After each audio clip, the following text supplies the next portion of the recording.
presentation. This time, we will discuss the 10 principles of economics that will help us understand how economic decisions are made, whether by individuals, companies, or the government. Let's get started. Kata ekonomi berasal dari bahasa Yunani oikonomos yang memiliki arti pengelolaan rumah tangga.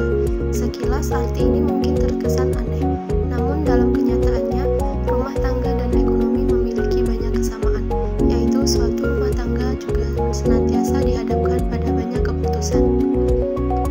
Pengelolaan sumber daya dari suatu masyarakat sangat penting, karena sumber daya bersifat langka.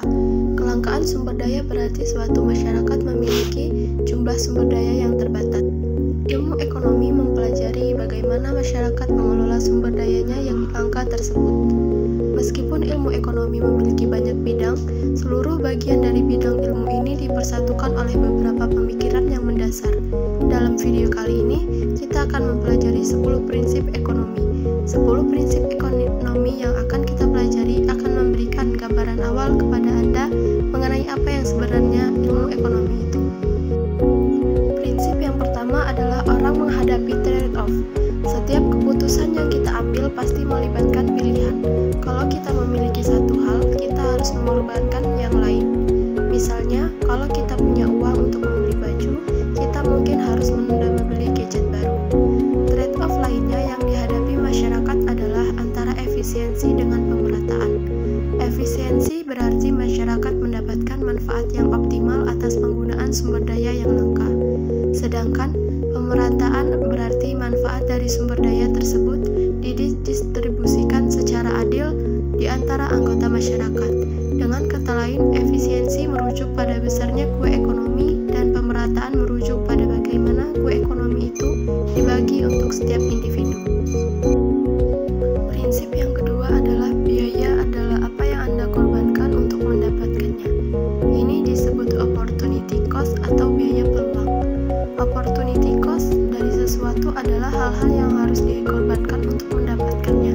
Contohnya, kalau kita memilih bekerja lembur, kita akan kehilangan waktu istirahat atau waktu bersama keluarga.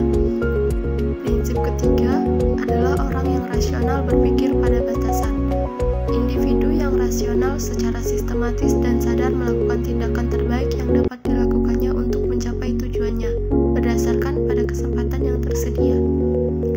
Para ekonom menggunakan istilah perubahan marginal untuk menjelaskannya, untuk menjelaskan penyesuaian berskala kecil terhadap sebuah rencana kerja yang sudah ada sebelumnya. Seorang yang rasional biasanya membuat keputusan dengan membandingkan manfaat marginal dengan biaya marginal. Misalnya, seorang pengusaha restoran mempertimbangkan apakah akan menambah 1 jam operasional malam hari. Dia akan menilai apakah tambahan pendapatan dari 1 jam ekstra ini lebih besar dari biaya listrik dan tenaga kerja tambahan yang harus dibayar. Prinsip keempat, orang-orang merespon insentif. Insentif mempengaruhi seseorang dalam bertindak. Insentif sangat penting dalam menganalisis bagaimana pasar bekerja. Contohnya, ketika harga BBM naik, orang mungkin akan beralih ke transportasi umum dan untuk menghemat biaya. Prinsip kelima, perdagangan menguntungkan semua pihak. Dalam perdagangan, baik kita maupun pihak lain sama-sama diuntungkan. Negara-negara yang berdagang dapat fokus pada apa yang mereka produksi dengan baik dan mendapatkan produk lain dari negara yang lebih efisien. Contohnya, Indonesia dapat mengekspor kopi yang diproduksinya secara efisien dan mengimpor elektronik dari negara lain yang memproduksinya dengan lebih baik. Kedua negara diuntungkan dari perdagangan tersebut. Prinsip keenam, pasar adalah cara yang terbaik untuk mengatur kegiatan ekonomi. Pasar menentukan harga berdasarkan permintaan dan penawaran. Hal ini membantu mengalokasikan sumber daya dengan efisien. Contohnya, pasar supermarket menunjukkan bagaimana harga barang dan jasa ditentukan oleh permintaan dan penawaran tanpa perlu diatur secara langsung oleh pemerintah. Prinsip ketujuh, pemerintah kadang dapat meningkatkan hasil pasar. Ada situasi di mana pasar gagal, seperti dalam kasus monopoli atau kolusi. Di sini,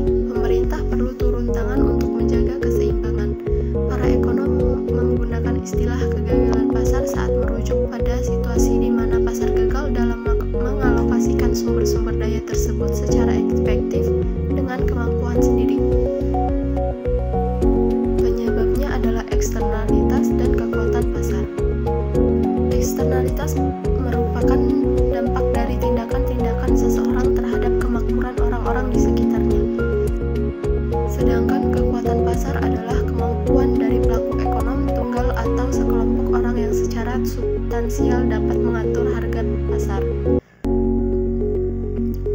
Prinsip ke-8, standar hidup suatu negara bergantung pada kemampuannya untuk menghasilkan barang dan jasa.